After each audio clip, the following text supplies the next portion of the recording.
माननीय अध्यक्ष महोदय, आज या ठिकाणी ससूनमध्ये संपूर्ण पश्चिम महाराष्ट्रातनं येणारे पेशंट असतात. ओपीडी केस पेपर करत असताना तासनतास उभं राहावं लागतं. अनेक वेळा इतका उशीर होतो की त्यांची ओपीडी केस होत नाही आणि पाच वाजता त्याचा ओपीडी केस बंद झाल्यामुळे त्या रुग्णांना पुन्हा उपचाराविना परत जावं लागतं. अत्याधुनिक सुविधांचा अभाव त्या ठिकाणी आहे.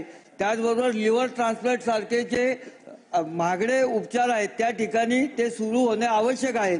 त्याचबरोबर गरीब रुग्णांना अनेक प्रकारची औषधं बाहेरून आणायला सांगितली जातात, ती महाग असतात. त्याकरता ती त्या ठिकाणी उपलब्ध व्हावी या संदर्भात खुलासा व्हावा. अध्यक्ष महोदय, जसं आम्ही पहिल्यांदाच सांगितलं अध्यक्ष महोदय की जेवढी क्षमता आहे त्याच्यापेक्षा खूप सारे रुग्ण या ससून रुग्णालयामध्ये येतात. जवळजवळ वर्षाला 5.5 लाख बाह्य रुग्ण आणि जे आपण ॲडमिट करून घेतो असे 60,000 जवळजवळ रुग्ण इथे ॲडमिशनला येतात. सदस्य जे बोलले ते खरं आहे की ओपीडीमध्ये खूप त्या मानाने खूप गर्दी असते. अध्यक्ष महोदय, आज मुख्यमंत्री साहेबांच्या 100 दिवसाच्या कार्यक्रमामध्ये आम्ही ओपीडीचं तिथलं ससूनचं रजिस्ट्रेशन हे काही आपल्याला ऑनलाईन करता येतंय का किंवा तिथे काही आपल्याला सोयी सुविधा अजून देता येत आहेत का ह्याचा आम्ही विचार करतोय अध्यक्ष महोदय.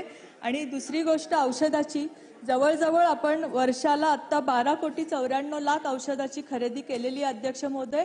आणि आम्ही डीपीटीसीकडे अजून काही औषध खरेदीसाठी पैशाची मागणी केलेली आहे अध्यक्ष महोदय.